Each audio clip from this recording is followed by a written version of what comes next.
Ya, Assalamualaikum warahmatullahi wabarakatuh. Pada video-video sebelumnya saya telah memperkenalkan atau memberitahu bagaimana cara mendownload dan juga install Free Download Manager. Dan juga saya sudah berbagi bagaimana cara menggunakan Free Download Manager. Dan pada kesempatan kali ini saya ingin mereview sedikit tentang software ini. Ya, di sini saya sudah membuka softwarenya dan tampilan awalnya seperti ini. Di sini di sisi sebelah kiri layar terdapat tombol tambah. Di sini kita bisa menambahkan URL yang ingin kita download. Kalau misalkan ada URL yang fix untuk di-download ataupun file torrent yang bisa di-download, cukup di copy dan dipastikan ke sini. Dan di sini terdapat menu play, stop, dan hapus, dan juga untuk ke folder. Di sini ada all. Di sini dia menunjukkan semua hal yang pernah kita download, dan di sini nanti akan terdapat list download yang sudah pernah kita download sebelumnya. Dan ini tab aktif. Di sini akan menampilkan file-file mana saja yang sedang kita download.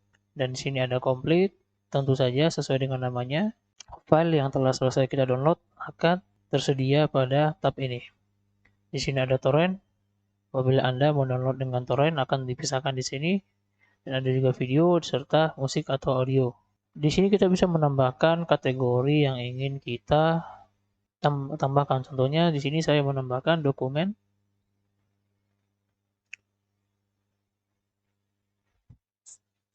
Lalu kita bisa men-settingnya dengan klik kanan lalu klik edit. Di sini pilih extension yang ingin kita simpan pada dokumen ini. Misalkan dokumennya itu adalah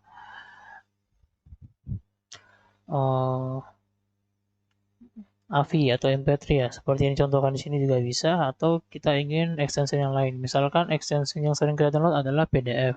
Contoh di sini kita memasukkan PDF.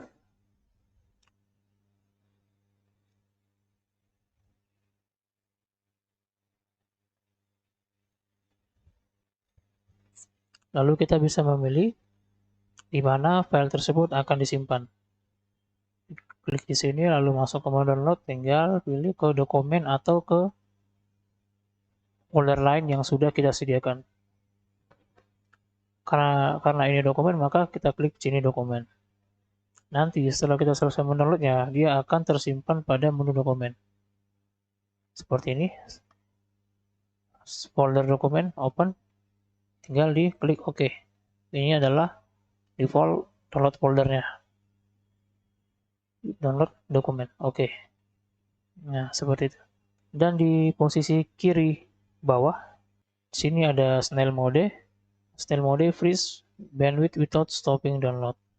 Di sisi kanan sebelah atas itu terdapat tombol pencarian.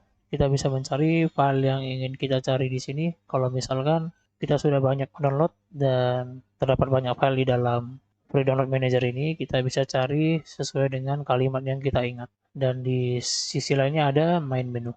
Di sini ada paste URL from clipboard. Jadi di sini kalau kita copy paste dari clipboard yang tersimpan secara otomatis, dia akan langsung mengisi. Nah, di sini ada paste URL from file. Nah, jadi kalau misalkan kita ada file URL yang telah kita simpan, kita bisa masukkan di sini dan tinggal import. Ada export import, add-on, ini saya kurang tahu ya.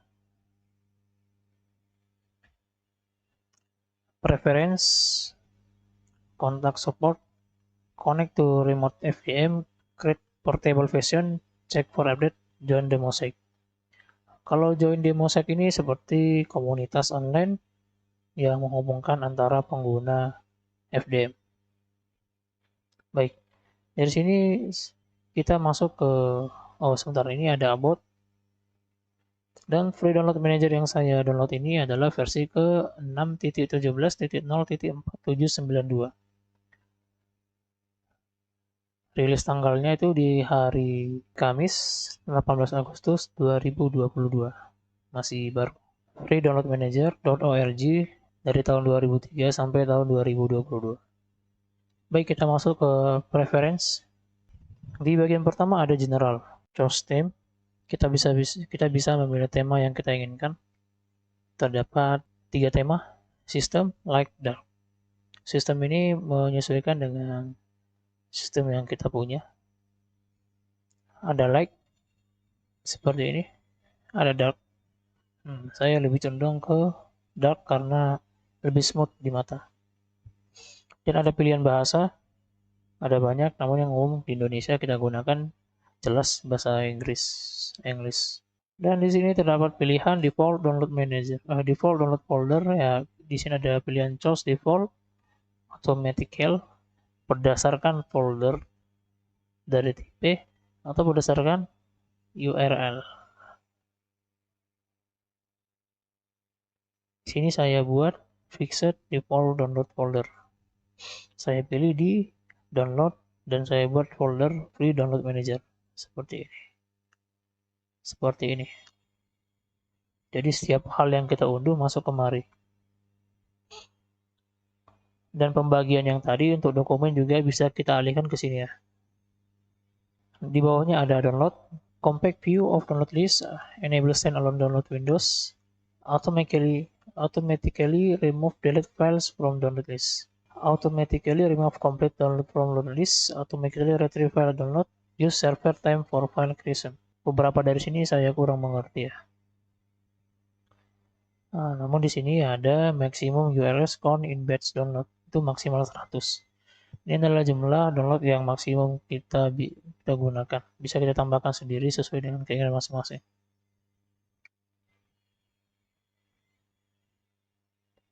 Dan di sini ada update, check for update, automatical, install update, automatical.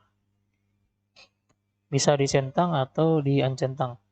Kalau saya uncentang untuk menghindari memakan kapasitas internal harddisk. Dan kalau mau update manual aja dari sini.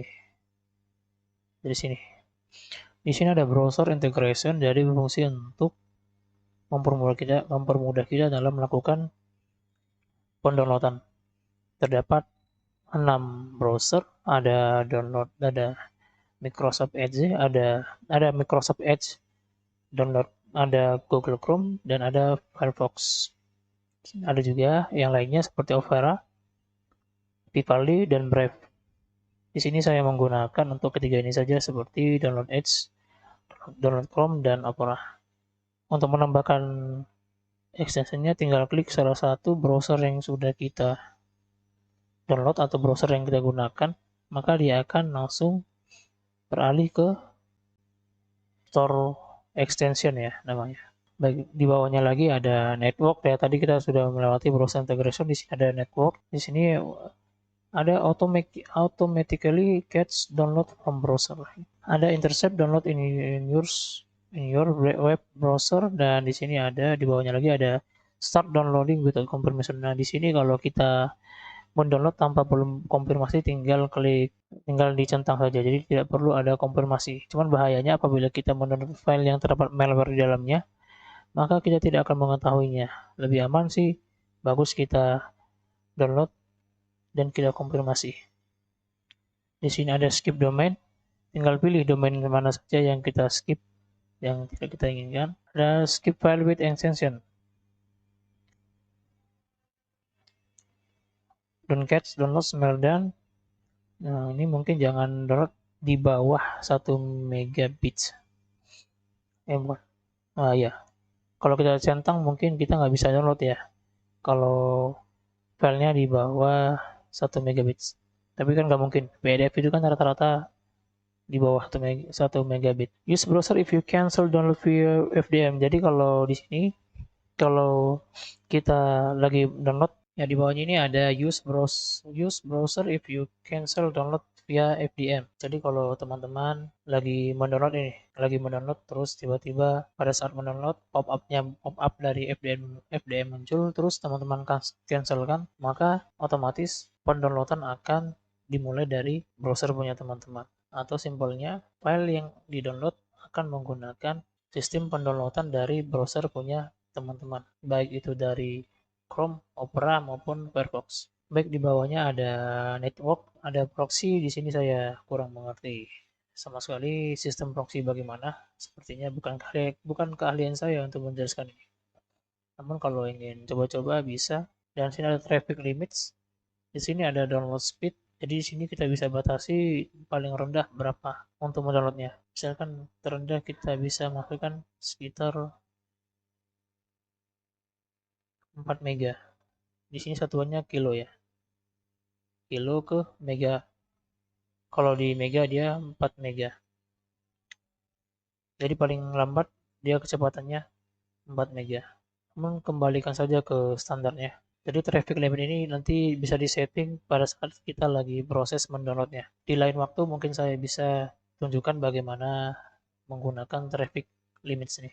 Ada banyak ya, ada download speed, upload speed. Upload speed ini biasanya digunakan untuk torrent ya. Di sini ada maximum number of connection, ada maximum number of connection per server, ada maximum number of simultaneous download, ada stop seeding data ratio. Dan di sini ada antivirus di bawahnya. Sini saya menggunakan antivirus bawaan daripada Windows Defender. Di sini kalau settingan awalnya di bawah ini ada automatically perform virus check when download is finished. Sebelumnya ini di uncentang, tapi karena demi menjaga, saya centang kembali. Jadi dia akan mengecek keadaan file ataupun hal yang kita download setelah dia selesai. Di sini ada BitTorrent. Di sini bagi yang hobi menggunakan torrent sebagai download, terdapat general, monitoring, advance. Settingannya bisa disesuaikan, saya kurang mengerti bagaimana menyesuaikan BitTorrent ini. Oke, di sini ada remote access beta. Di sini ada advance, ada notifikasi, masuk ke advance dan notifikasi. Di sini sudah dicentang notif me of added download via notification center. Di sini ada notif me of complete download via notification center. Jadi di sini dia akan memberitahu apabila ada hal yang kita download dan notifikasinya akan muncul dari sisi sebelah kanan sini. Dan apabila downloadnya sudah selesai, dia akan memberitahukan juga, akan muncul pop-up dari sisi sebelah kanan sini, kanan bawah. Dan di sini ada notif me of failed download via notification center. Jadi apabila ada kegagalan dalam mendownload, dia akan memberitahu kita. Bagusnya dicentang aja. Di sini ada notif me of download only when FDN window is inactive. Dan di sini ada use sound. Di sini kalau pengen suara ketika notifikasinya muncul bisa diklik. Jadi nanti akan ada suara ketika notifikasi muncul. Dan di sini kita bisa pilih jenis sound apa yang ingin kita masukkan ketika selesai download, ketika memasukkan download, selesai download, download gagal dan aktif download. Mungkin teman-teman bisa berkreasi di sini ya. Power management. Don't put your computer to sleep if there is an active download. Jadi apabila ada proses pendownloadan, apabila ini kita centang, maka komputer tidak akan sleep apabila masih ada file yang aktif dalam proses download. Sebaiknya di-uncentang saja ya, untuk menghindari pemborosan dalam pemakaian baterai. Di bawah ini ada enable sleep mode while running finish download. Jadi kita bisa tetap melakukan sleep pada komputer. Di sini bisa diselipkan apabila ketika proses pendownloadan selesai. Sini ada option launch at startup minimize, ada backup, list of download every, ada show special offer. Interface open head the bottom panel by clicking on the download. Indicates active download and upload using tray icon. Ya, di sini saya kurang mengerti ya. Ini masih settingan awalnya dari option interface, ini masih settingan awal. Jadi saya belum pernah mengganti-gantinya. Oh, ini ada show save as button. Ada delete button action. Jadi kalau kita mau menghapus file dari download list, di sini kita bisa hapus hanya di download listnya saja. Kalau ini kita hapus, ketika kita hapus di download listnya, maka filenya juga akan terhapus. Dan di sini ada always X. Jadi ketika kita download, ketika kita hapus dari download list, maka dia akan bertanya, mau dihapus filenya aja atau hanya list dari downloadnya. Dan di sini ada file access direction. Jadi kalau ada file yang sama yang sudah pernah kita download, di sini akan muncul opsi memberi nama ulang atau menulisnya ulang. Jadi kalau memberi nama ulang ini, kita bisa memberikan nama yang berbeda namun pada file yang sama. Dan di sini juga ada overwrite. Overwrite itu artinya kita menulis kembali ataupun menimpanya. Jadi file yang identik yang sama itu akan ditimpa dan kemungkinan besar terhapus. Masalahnya, file access ini hanya mendeteksi berdasarkan nama aja. Jadi kalau namanya sama, dia akan deteksi sebagai yang sudah pernah di-download dan akan lebih bagusnya kita klik rename. Karena bisa saja ada dua file yang berbeda dengan satu nama. Atau lebih aman bisa always X. Nah, seperti itu. Dan paling bawah ini ada go back to default setting. Jadi kalau teman-teman sudah banyak bereksperimen di sini, terus kemudian terdapat kerancuan dan ada yang aneh dari free download manajernya karena sudah bereksperimen di sini, ya klik aja reset nih. Maka dia akan mereset ke default settingan awalnya seperti kita menginstal ulang barunya. Baik ya, sepertinya hanya itu saja ya pengenalan daripada interface free download manager ini. Semoga bermanfaat. Sekian dari saya. Assalamualaikum warahmatullahi wabarakatuh.